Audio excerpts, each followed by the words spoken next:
এসেছি একটা নতুন ভিডিও নিয়ে। আজকে যাকে নিয়ে কথা বলতে এসেছি সে হচ্ছে নন আদার দ্যান আমাদের ওয়াইটির এই যে স্বনামধন্য দেবনাথ পরিবার, সেই দেবনাথ পরিবারের কার্যকলাপ নিয়ে কথা বলতে এসেছি। কালকে তোমরা সবাই দেখেছো যে আগের দিন একটা লাইভ অ্যারেঞ্জ করা হয়েছিল, যেটা হচ্ছে সোমা ওয়ার্ল্ডের সমাধির চ্যানেল থেকে করা হয়েছিল, এবং কালকে আরেকটা লাইভ অ্যারেঞ্জ করা হলো। সেটা হচ্ছে কোথা থেকে?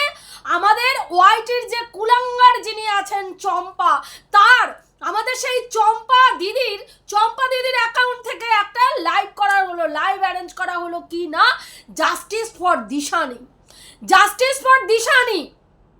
তো দিশানিকে জাস্টিস দিতে হবে, এবং সেখানে বেশ কিছু মানুষ উঠলো, এবং যারা সঠিকভাবে ওখানে পয়েন্ট টু পয়েন্ট আমাদের ওর নাম কি বলে রিতমকে প্রশ্ন করছিল, সেখানে বারবার তাদেরকে নামিয়ে দেওয়া হয়েছে, রীতিমতন সেই লাইভ থেকে কেটে দেওয়া হয়েছে, তাদের কথা বলতে দেওয়া হয়নি, তাদের পয়েন্ট অফ ভিউ থেকে তারা কি মনে করছে সেটা বলতে দেওয়া হয়নি। আমি অবাক হয়ে গেলাম যে কালকের লাইভটা দেখে আমার মনে হচ্ছিল, আমি সত্যি বলছি ভিউয়ার্স তোমাদেরকে, ব্যক্তিগত রিভেঞ্জ নেওয়ার জন্য কালকের লাইভটা করা হয়েছে। একটা জিনিস মনে রাখতে হবে, ওয়াইটিটা ব্যক্তিগত রিভেঞ্জ নেওয়ার জায়গা না, ওয়াইটিটা কাজের জায়গা। এখানে কোনো ব্যক্তিগত রিভেঞ্জ নেওয়ার জন্য তিনটে ছেলে মেয়েকে এখানে ব্যবহার করা হচ্ছে গুটি হিসাবে। এই অসভ্য নোংরা ক্রিয়েটারটা সেটাই করছে, এখানে গেমবাজি খেলতে বসে গেছে এই অসভ্য ক্রিয়েটার। কি করেছে এই চম্পা? ওখানে গুটি সাজাতে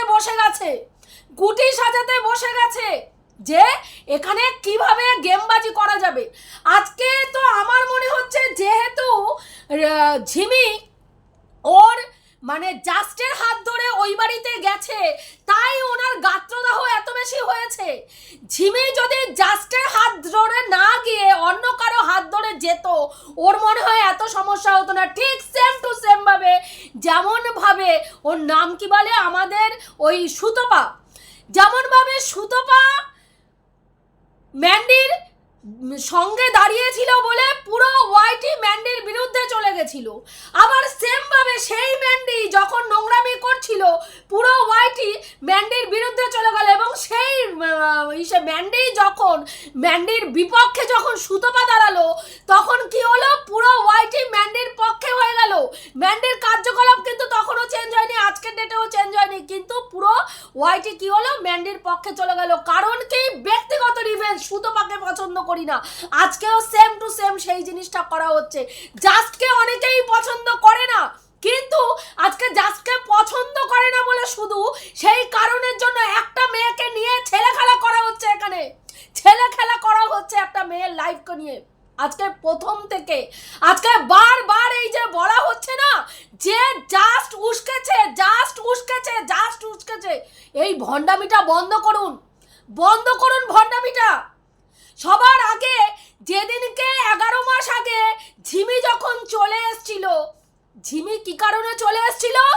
তার স্বামীর সাথে কি হয়েছিল? মনোমালিন্য। তার হাজবেন্ডের জন্মদিনে ঘড়ি গিফট করা হয়েছিল। কে করেছিল? ফার্স্ট ওয়াইফ করেছিল।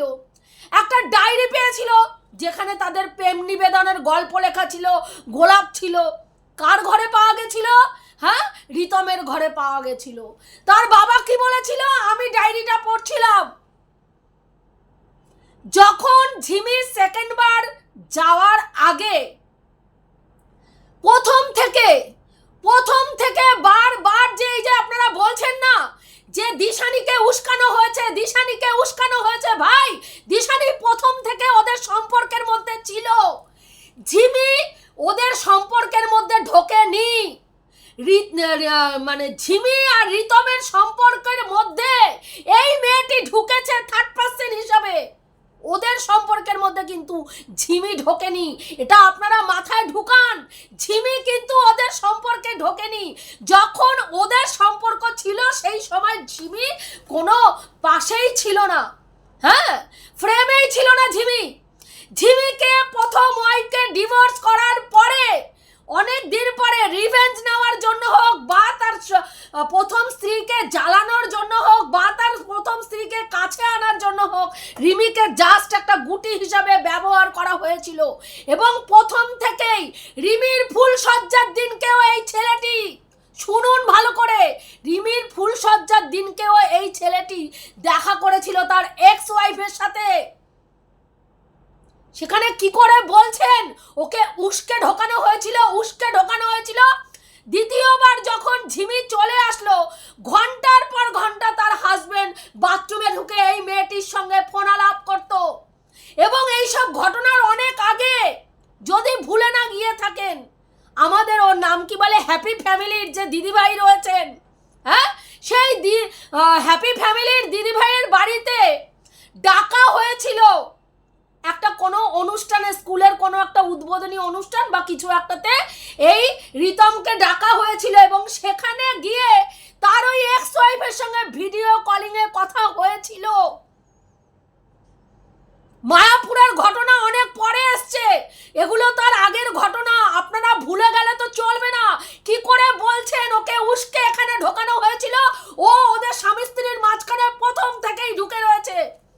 যখন ঝিমি এই বাড়িতে ছিল তখন পিপালকে রীতিমতন ফোনে তাদের সঙ্গে যোগাযোগ করে তাদের ব্রেনকে বারবার পোক করে বলা হয়েছে, তোমার মেয়ের ওপরে ওখানে অত্যাচার হবে, তোমার মেয়ে ওখানে থাকতে পারবে না, তোমার মেয়েকে এই করা হবে, তোমার মেয়ের সঙ্গে ওই করা হবে। ওর মায়ের চরিত্রে ঠিক নেই, ওর মা স্বামী স্ত্রীকে একসঙ্গে থাকতে দেয় না, দরজার ফুটো দিয়ে দেখে। এগুলো ঢুকিয়েছিল কে? আজকে পিপালের মাথায় এই জিনিসগুলো ঢুকিয়েছিল এই দিশানি। কি করে সেখানে আপনারা বলছেন যে ওকে উস্কানো হয়েছে তাই ও এসছে ওদের মাঝখানে, ওকে উস্কানো হয়েছে তাই ও এসছে মাঝখানে। যেখানে 11 মাস আগে ঝিমি যখন চলে এসেছিল, প্রধান কারণটাই ছিল এক্স ওয়াইফ। ওখানে ওদের স্বামী স্ত্রীর মাঝখানে ঝামেলা হচ্ছিল এটা নিয়ে। জন্মদিনে গিফট করা হয়েছিল একটা ঘড়ি, সেটা নিয়ে ঝামেলা হয়েছিল এবং ঝিমি সেটা জানতে পেরে সেটা অভিমান হয়েছিল এবং সেইখানে সেই জায়গায় অশান্তি করে ও এই বাড়িতে চলে আসে। এবং ও যখন চলে আসে, এই অসভ্য মহিলা যে সম্পর্কটা চালাচ্ছিল সেই সম্পর্কটাকে আরো ডেসপারেটলি চালায়। তারা মায়াপুরে ঘুরতে যায় আগে এবং জাস্ট জানতে পারে পরে, আর জাস্ট তারপরে এটাকে একটা কন্টেন্ট বানিয়ে খাওয়াতে চেয়েছিল ভিউয়ার্সদেরকে। এটা জাস্টের অপরাধ, এটা জাস্ট অন্যায় করেছে, আমি বলবো এটা জাস্টের অন্যায় ছিল। কিন্তু এই জায়গায় আপনারা এটা বলতে পারেন না যে জাস্টই উস্কেছে বলে এইটা এসছে। এই মেয়েটি প্রথম থেকেই ছক খেলছে, প্রথম থেকেই গেম করছে, প্রথম থেকেই মেয়েটি ওদের স্বামী স্ত্রীর মাঝখানে বন্ডিংটার মধ্যে বাধা সৃষ্টি করেছে, এটা আপনাদের মানতে হবে। একটা মিথ্যেকে বারবার সত্যি বলে পরিচালনা করছেন, মানুষকে বোঝাচ্ছেন কিসের জন্য? রিভেঞ্জ নেওয়ার জন্য। কি না জাস্টকে পছন্দ করি না ভাই, তুমি কাউকে পছন্দ নাই করতে পারো, কিন্তু সেই কারণে একটা মিথ্যেকে সত্যি বলে চালাবে, সত্যি বলে চালাবে। হ্যাঁ, আজকে এই যে দিদি, যেই দিদি একেবারে প্রাণপ্রিয় দিদি, রিতমের প্রাণপ্রিয় যে দিদি রয়েছেন, এই দিদির সঙ্গে মনোমালিন্যের কারণটাও সেটাই ছিল যে এগুলো তার কাছ থেকে হাইড করা হয়েছিল। আমি অবাক হয়ে যাচ্ছি, এরা নিজেদেরকে সেনসিটিভ মানুষ বলেন, সেন্সিবল মানুষ বলেন, কি করে একটা মেয়ের লাইভের মধ্যে বসে একটা মেয়ের জীবন সম্বন্ধে আলোচনা করা হচ্ছে, তার এক্স ওয়াইফ তার জীবনে থাকবে না, তাকে বাড়ির থেকে বের করে দেওয়া হোক, কতটা দুঃসাহস আপনাদের আমি ভাবি। হ্যাঁ, একজন লিগাল ওয়াইফকে বলছেন ওকে বের করে দেওয়া হোক, ও কোন অধিকারে থেকেছে, ও কেন থাকলো? কোথায় একবারও তো বলছেন না যে তার এক্স ওয়াইফ ওদের সম্পর্কের মাঝখানে কেন ঢুকলো, কে অধিকার দিয়েছিল তাকে এক্স ওয়াইফ হয়ে এখানে ঢোকার? তার যখন এত চুলকানি ছিল, যখন বিয়েটা হচ্ছিল, কেন বাধা দেয়নি? কিসের জন্য বাধা দেয়নি একবার বলুন? কেন বাধা দেয়নি সেদিন যেদিনকে বিয়েটা হচ্ছিল? ওদের যখন কোর্টে সেইভাবে লিখিত পলিত ডিভোর্স হয়নি, তাহলে কেন বিয়েতে বাধা দেয়নি?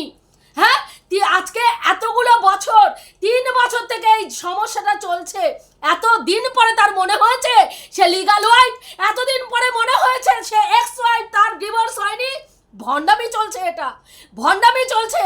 আর আপনারা লাইভ করে একটা মেয়ের লাইফ নিয়ে ডিসিশন নিতে বসে গেছেন কি না সেই মেয়েটা তার স্বামীর কাছে থাকবে না। কে আপনারা? কে এত বড় অধিকার দিয়েছে একটা বিবাহিত মেয়েকে তার শ্বশুর বাড়ির থেকে বের করে দেওয়ার? তার স্বামী লাইভে বসে বলছে তার স্ত্রীকে পাশে বসিয়ে, আমার জীবনে দুটো মেয়েকেই আমি রাখতে চাই না, বের করে দিন। এতদিন নাটক করেছে কি, আমি একা থাকতে চাই, আমি একা থাকতে চাই, আমি একা থাকতে চাই।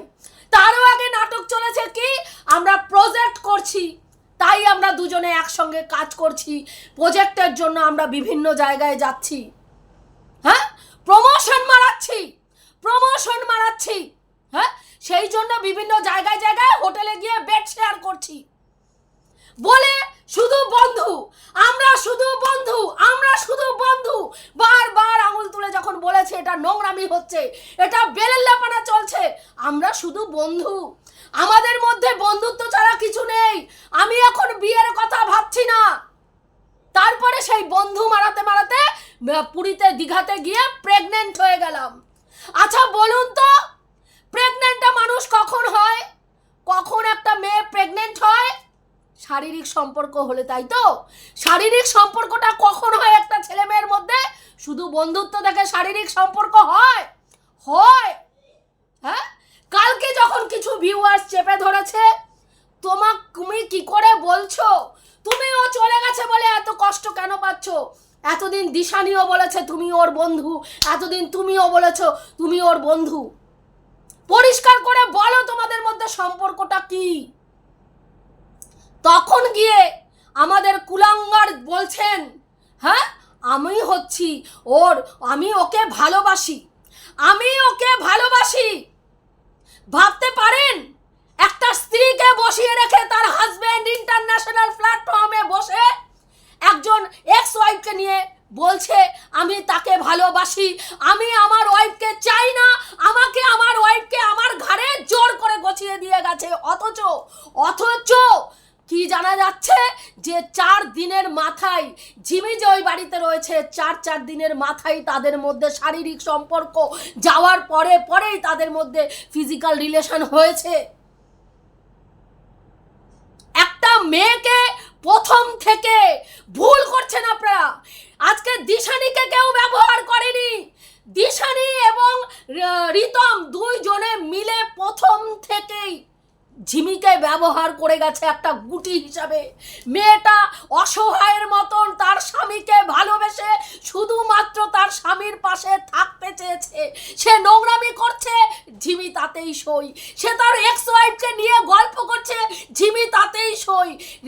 তার এক্স ওয়াইফকে ভালোবাসছে বলছে, ঝিমি তাতেই সই। পারবেন আপনারা? আমি যারা বলছেন তাদের জীবনে এই ঘটনাটা ঘটলে পারবেন তাদের স্বামীকে এইভাবে অন্য জায়গায় বেলেল্লাপানা করতে দেখে চুপ করে বসে হ্যাঁ সমর্থন করতে পারবেন? আজকে একটা লাইভ করে তার স্ত্রীর সামনে তার হাজবেন্ডকে বলছেন তার এক্স ওয়াইফ নয় তার বর্তমান ওয়াইফকে বের করে দিন বাড়ির থেকে, বেরিয়ে যেতে বলো ঝিমিকে। হ্যাঁ, আপনারা মানুষ, আপনারা নিজেদেরকে মানুষ বলেন, আপনারা নিজেদেরকে মহিলা বলেন। হ্যাঁ, কালকে লাইভে আমি একজন মহিলাকে দেখলাম কন্টিনিউ তিনি কি বললো দিশানির হয়ে লড়াই করে গেলেন। আপনার মা অন্তরার থেকে একটু জিজ্ঞাসা করুন, এই মেয়েটা প্রথম থেকে গেম খেলে যাচ্ছে, এই মেয়েটা কোনো দিনই ওদেরকে শান্তি মতো থাকতে দেয়নি। এক্সের ওর নাম কি বলে জাস্টের আসার অনেক আগের থেকে এই মেয়েটা এন্ট্রি নিয়ে বসে আছে, যেটাকে আপনারা বলার চেষ্টা করছেন না যে জাস্ট ঢুকেছে, জাস্ট উস্কেছে, তাই এই মেয়েটা এই রিতমের জীবনে এসছে। না, এটা ভুল কথা, এটা একটা মিথ্যাকে আপনারা মানে সত্যি করার চেষ্টা করছেন। ব্যাপারটা তাই নয়, জাস্ট ঢোকার অনেক আগের থেকে এই মেয়েটা রয়েছে। সত্যিকে সত্যি বলুন, আজকে জাস্টের মাধ্যমে শুধুমাত্র মেয়েটা গেছে বলে তার শ্বশুর বাড়িতে জাস্টকে পছন্দ করেন না বলে সেই রিভেঞ্জ নেওয়ার জন্য মেয়েটার ইসের ওপরে ঘাড়ের ওপরে খাড়া ঝুলাচ্ছেন আপনারা। এটা ঠিক নয়। আজকে ঝিমির জায়গায় আপনার মেয়ে থাকলে কি করতেন, বা ঝিমির জায়গায় আপনি থাকলে কি করতেন একটু বলুন।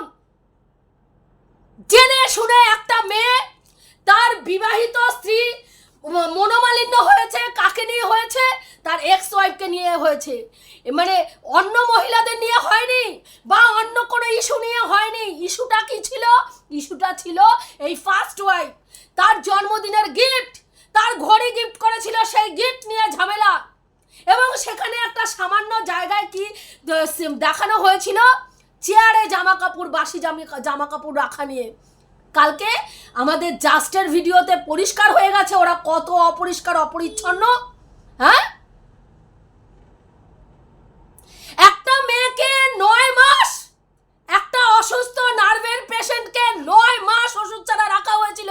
বলেছেন একবারও, যেই মেয়েটা ঝিমি যখন প্রথমবার ওখানে ছিল 9 মাস তাকে কোনো ওষুধ খাওয়ানো হয়নি, কোনো নার্ভের ট্রিটমেন্ট হয়নি, তার কোনো ওষুধ পড়েনি। একটা অসুস্থ মেয়েকে 9 মাস রেখে মেন্টালি টর্চার করা হয়েছে তারই সামনে। তারই হাজবেন্ড ঘন্টার পর ঘন্টা বাথরুমে ঢুকে তার এক্স ওয়াইফের সঙ্গে গল্প করেছে, ভিডিও কলে, হ্যাঁ, নোংরামি করেছে, চ্যাটিং করেছে। কি করে বলছেন আপনারা? এই যে কথাটা, মিথ্যে কথাটা চালাচ্ছেন ওয়াইটির মাঝখানে, যে এ মানে জাস্ট ঢুকেছিল বলে জাস্টের ওইখানে জাস্ট ঢুকেছে, তাই জন্য মেয়েটা ওদের মধ্যে এন্ট্রি হয়েছে, যেখানে আমরা প্রথম থেকে জানি ঘটনাটা, প্রথম থেকেই এই মেয়েটা ওদের মধ্যে রয়েছে। যখন ঝিমি ওই বাড়িতে ছিল তখন কি করেছে, এই পিপালকে উত্তক্ত করেছে এই মেয়েটা ফোনে ফোনে, এবং রিমিকে প্রত্যেক সময় উত্তক্ত করেছে, ঝিমিকে প্রত্যেক সময় ইরিটেট করেছে ওর বাবা মাকে, মা বাবা ডেকে ডেকে। এবং যখন ঝিমি ওখান থেকে চলে আসে তখন গিয়ে ওখানে ওর স্বামীর রিতমের মাথায় কানে ভরেছে ঝিমি সম্বন্ধে নোংরা নোংরা কথা, ওর চরিত্র ঠিক নেই, ও একাধিক পুরুষের সঙ্গে শারীরিক সম্পর্ক করে, ও নোংরামি করে, এই ধরনের জিনিসগুলো রিতমকে বোঝানো হয়েছে। আজকে একটার পর একটা অন্যায়কে আপনারা কি করে আপনারা পরকীয়ার মতন জিনিসকে, একটা ছেলে নোংরামি করছে একটা মেয়েকে নিয়ে, দুটো মেয়েকে নিয়ে নোংরামি করছে, এক্স ওয়াইফ এবং রিতম দুজনে মিলে আজকে ঝিমিকে গুটি হিসাবে ব্যবহার করছে। ওকে প্রথম থেকেই বিয়ে করেছিল জাস্ট রিভেঞ্জ নেওয়ার জন্য ওই মেয়েটার উপরে, ওই মেয়েটাকে দেখানোর জন্য, দেখ তোকে ছাড়াও আমি একটা ইউটিউবারকে বিয়ে করতে পেরেছি যার যথেষ্ট ফেস ভ্যালু রয়েছে। এবং যখন দেখেছে যে এই মেয়েটাকে ঢোকানোর পরে তার এক্স ওয়াইফ তার কাছে চলে এসছে, তখন শুরু হয়ে গেছে ঝিমিকে কি করা, গুটি হিসাবে, হ্যাঁ, মানে একেবারে ব্যবহার করা। এবং প্রত্যেক সময় কি করা হয়েছে, ঝিমিকে এই যে ঝিমির এই যে অসুস্থতা, ঝিমির দুর্বলতা, বলবেন কি দুর্বলতা? মেয়েটার একটাই দুর্বলতা, তার স্বামীর প্রতি অগাধ ভালোবাসা। যেখানে দাঁড়িয়ে রাম বলুক, শ্যাম বলুক, যদু বলুক, মধু বলুক, যার সম্বন্ধে বলুক না কেন, এই মেয়েটিকে যখন রিতম যাই বলবে, যদি বলে তোর বাবাকে চরিত্রহীন বানা, ও লাইভে বসে বাবাকেই চরিত্রহীন বানিয়ে দেবে। যদি বলবে তোর মাকে জুতো পেটা কর, ও লাইভে বসে সেটাই করবে। এবং ছেলেটা সেটা জানে এবং সেই জায়গাটাকে ব্যবহার করছে প্রত্যেকবার। কালকে রাত্রি 2টোর সময়ও, হ্যাঁ, মেয়েটিকে লাইভে বসিয়ে প্রমাণ করতে বসলো মেয়েটা ভালো আছে। মেয়েটার চোখ মুখ দেখেছেন আপনারা? দেখেছেন? হ্যাঁ, ঝিমির চোখ মুখের অবস্থা দেখেছেন? হ্যাঁ, আজকে চলে আসছেন দিশানি, জাস্টিস ফর দিশানি বলতে। হ্যাঁ, কোথায় ছিলেন সেই মেয়েটা যখন রাতের পর রাত যন্ত্রণায় কাতরাচ্ছিল, তার স্বামী তার পাশে শুয়ে অন্য মেয়ের স্বপ্ন দেখছে, অন্য মেয়ের সঙ্গে বাথরুমে ঢুকে ঘন্টার পর ঘন্টা ভিডিও কলিংয়ে কথা বলছে? যন্ত্রণাটা অনুভব করেন?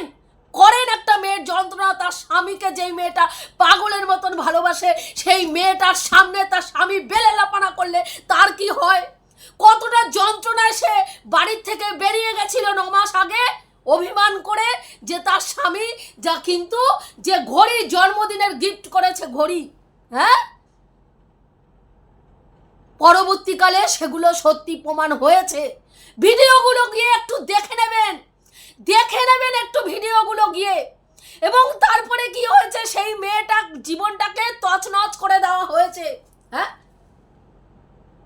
আজকে সে 9 মাস তার স্বামীর থেকে আলাদা থেকেছে বলে তার স্বামীর কাছে আসার ইসে নেই, তার স্বামীর কাছে আসার অধিকার নেই। সে কেন ঢুকলো? কেন ঢুকলো আপনারা মানে সোশ্যাল মিডিয়ায় লাইভ করে ঠিক করছেন মেয়েটাকে বাড়ির থেকে বের করে দেওয়া হোক। হ্যাঁ, তার লিগাল ওয়াইফকে বাড়ির থেকে বের করে দিয়ে তার অবৈধ রিলেশনকে এনে প্রমোট করছেন আপনারা লাইভে বসে। হ্যাঁ, একটা পরকীয়ার সম্পর্ককে প্রমোট করছেন এবং বলছেন তার ওই মেয়েটিকে ঢুকিয়ে দেওয়া হোক। সে নিজের ইচ্ছায় এসছে, ওদের মাঝখানে কিন্তু ঝিমি আসেনি, রিতম এবং দিশানির মাঝখানে ঝিমি আসেনি। হ্যাঁ, ঝিমি এবং রিতমের মাঝখানে দিশানি আসছে।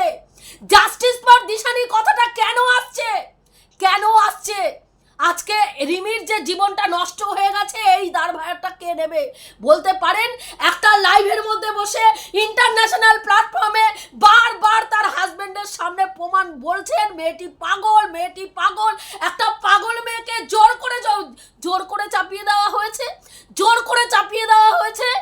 ঝিমি শুনছে, ঝিমি হাসছে, লোককে বোঝাচ্ছে আমি ভালো আছি। ঝিমির জায়গায় নিজেদেরকে বসিয়ে ভাবুন একবার, সত্যি এরপর একটা মেয়ের ভালো থাকা সম্ভব? একটা মেয়ের ভালো থাকা? আমি ভালো আছি ও বলছে, ওর মুখটা দেখছেন, শুধু মুখটা দেখছেন।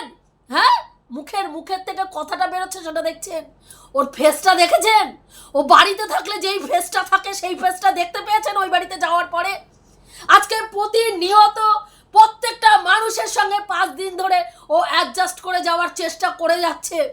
স্বামী কন্টিনিউ বলছে, আমি কালকে জাস্টের ভিডিও দেখে জানলাম স্বামী যখন জাস্ট গেছিল বলছে যে আমি ওই এক্স ওয়াইফকে ভালোবাসি, আমি ওর সঙ্গে ঘুরবো, আমি ওর সঙ্গে প্রেম করব, আমি ওর সঙ্গে থাকবো। সেখানে দাঁড়িয়ে জাস্ট বলেছে তোর যদি সেরকম মনে করিস তুই ওর সামনেই ওই এক্স ওয়াইফকে নিয়ে শুয়ে থাকবি, দরকার হলে ঝিমি ভিডিও করবে, তবুও ঝিমি এই বাড়িতে থাকবে। কোন জায়গা থেকে বলেছে সেটা ভাবুন। কোন জায়গা থেকে বলেছে যে তুমি যতদূর নোংরামি করে ওকে ব্ল্যাকমেল করার চেষ্টা করো যে তোমার সামনে আমি এই নোংরামিগুলো করব, তুমি এগুলো দেখার আগে বেরিয়ে যাও, সেই জায়গা থেকেই কিন্তু জাস্ট বলেছে তুমি এর থেকেও চরম নোংরামি যদি এখানে করো, যদি মনে করো ওই মেয়েটির সঙ্গে এখানে শারীরিক সম্পর্ক করবে সেটাও তুমি করতে পারো, কিন্তু ঝিমি তারপরেও এই বাড়িতে থাকবে। কোন জায়গায়, কোন সেন্সে কোন কথাটা বলা হয়েছে বুঝতে পারেন না? নাকি বুঝতে চান না? আমার মনে হয় বুঝতে চান না। যদি বুঝতে চাইতেন তাহলে বুঝতে পারতেন। আজকে একটা সোশ্যাল মিডিয়ায় এইভাবে একটা মেয়েকে তার অস্তিত্বকে বিলীন করে দেওয়ার জন্য একটা লাইভ খুলে আপনারা যেই নোংরামি করছেন করতে পারতেন না। একটা মেয়েকে কন্টিনিউ লাইভের মধ্যে বলে গেলেন মেয়েটি পাগল। একটা পাগল মেয়েকে ওর ঘাড়ে চাপিয়ে দিয়ে গেছে। যখন বিয়ে করেছিল আপনাদের ভাই তখন চোখে দেখতে পায়নি, নেওয়া হয়েছিল যে মেয়েটি অসুস্থ, মেয়েটি পাগলের কোনো সার্টিফিকেট আছে আপনাদের কাছে? ডাক্তারি কোনো সার্টিফিকেট আছে, প্রেসক্রিপশন আছে যে মেয়েটি পাগল? ইন্টারন্যাশনাল প্ল্যাটফর্মে মেয়েটিকে পাগল কি করে বলছেন? কোনো প্রুফ ছাড়া কি করে বলছেন মেয়েটা কি পাগল? আগে সেইটা দেখান, প্রেসক্রিপশন দেখান, কোন প্রেসক্রিপশনে লেখা আছে মেয়েটি পাগল দেখান, তারপরে এসে বলুন মেয়েটি পাগল। আজকে 5 দিন ওর বাড়িতে গেছে, 5 দিন ধরে বাচ্চাটার মানে মেয়েটির কোনো ওষুধ পড়েনি। মেয়েটি তারপরেও অ্যাডজাস্ট করে যাচ্ছে ছেলেটির সাথে, তার এক্স ওয়াইফের বেলেলাপানা দেখে যাচ্ছে, চোখের সামনে আগেও দেখেছে, এখনো মেয়েটা দেখছে। তারপরেও মেয়েটা তার এক্স ওয়াইফ হ্যারাসমেন্ট করার জন্য, মেন্টাল টর্চার করার জন্য রীতিমতন হাত কেটেছে। ওই রকম ভাবে যদি মারাত্মকভাবে হাত কাটে কোনো পেশেন্টকে বাড়িতে রেখে ট্রিটমেন্ট করা যায় না। এইসব ভণ্ডামিগুলো বুঝুন, আপনারা বুঝুন। চামচ দিয়ে গলায় চামচ ঢুকিয়ে বমি করানো হয়েছে, তারপরে একদিন যেতে না যেতেই সেই মেয়ে বসে লাইভ করছে হাতে ব্যান্ডেজ লাগিয়ে। ভণ্ডামি আমরাও বুঝতে পেরেছেন? অন্ধ হয়ে যাবেন না, ভালোবেসেছেন বলে অন্ধ হয়ে গিয়ে আরেকটা মেয়ের প্রতি ইনজাস্টিস করবেন না। আজকে অনেক কষ্ট মেয়েটা সহ্য করতে আজকে এই জায়গায় এসে দাঁড়িয়েছে। তা এতগুলো জিনিস সহ্য করার পরেও আজকে যখন সে স্বামীর কাছে এসছে আপনারা লাইভ করে বলছেন ওকে বাড়ির থেকে বের করে দিন, বের করে দিন। আপনারা মানুষ, মানুষ আপনারা। ধিক্কার জানাই আপনাদের মতন মানুষকে, ধিক্কার জানাই আপনাদের মতন মহিলাদের, যারা মহিলা হয়ে আরেকটা মেয়ের যন্ত্রণা উপলব্ধি করতে পারেন না। একটা নোংরা মেয়ে, যার জন্য আরেকটা মেয়ে, আরেকটা ছেলে কদিন আগে সুসাইড করেছে, একবারও তার জন্য আওয়াজ তুলেছিলেন? সেই মা বাবার কথা ভেবেছিলেন? তার মা বাবারও একটা মাত্র সন্তান, এই মেয়েটির জন্য ওই ছেলেটির জীবন দিয়ে দিয়েছে, ভেবেছেন একবারও? বলেছেন? একটা জায়গায় কোনো প্রতিবাদ করেছিলেন? প্রতিবাদ হয়েছিল সেদিনকে, কেন স্ট্রিম লাইভ হয়নি? যে এই মেয়েটার জন্য আরেকটা ছেলের জীবন চলে গেছে, কেন স্ট্রিম লাইভ হয়নি সেদিন? বলতে পারেন? আবার বলছি, ওআইটিটা ব্যক্তিগত রিভেঞ্জ নেওয়ার জায়গা নয়। কোনো কন্টেন্ট ক্রিয়েটারকে আপনার পছন্দ নাই হতে পারে, সেটা আপনার চয়েস, কিন্তু তাই জন্য কোনো কন্টেন্ট ক্রিয়েটারকে আপনার পছন্দ না বলে সেই কারণে তার করা ভালো কাজটাকে আপনি নোংরা প্রমাণ করার জন্য এই মেয়েটার উপরে রিভেঞ্জ নেবেন, সেটা মেনে নেব না, হতেও দেব না, হতেও দেব না। প্রতিবাদ করব, ভিডিওর মাধ্যমে করব, দরকার হলে যখন সঙ্গীতাদি যেইখানে যেতে বলবেন যাব। এবং সঙ্গীতাদিকে বলছি, আমিও আছি আপনার এই লড়াইতে, আপনার পাশে আমার মতন ছোট্ট ক্রিয়েটারও দাঁড়িয়ে আছে। এই অসভ্যতামি বন্ধ হওয়া দরকার, বন্ধ হওয়া দরকার, বন্ধ হওয়া দরকার। এবং এই অসভ্যতামির দৃষ্টান্তমূলক শাস্তি হওয়া দরকার, যাতে ভবিষ্যতে এই রকমভাবে কোনো মেয়ের জীবন নিয়ে কোনো অসভ্য ছেলে এইভাবে ছেলে খেলা করতে না পারে। এটুকুই বলার ছিল বন্ধুরা। আসছি নেক্সট ভিডিওতে। প্রত্যেকে ভালো থেকো, তনুশ্রীদির পাশে থেকো।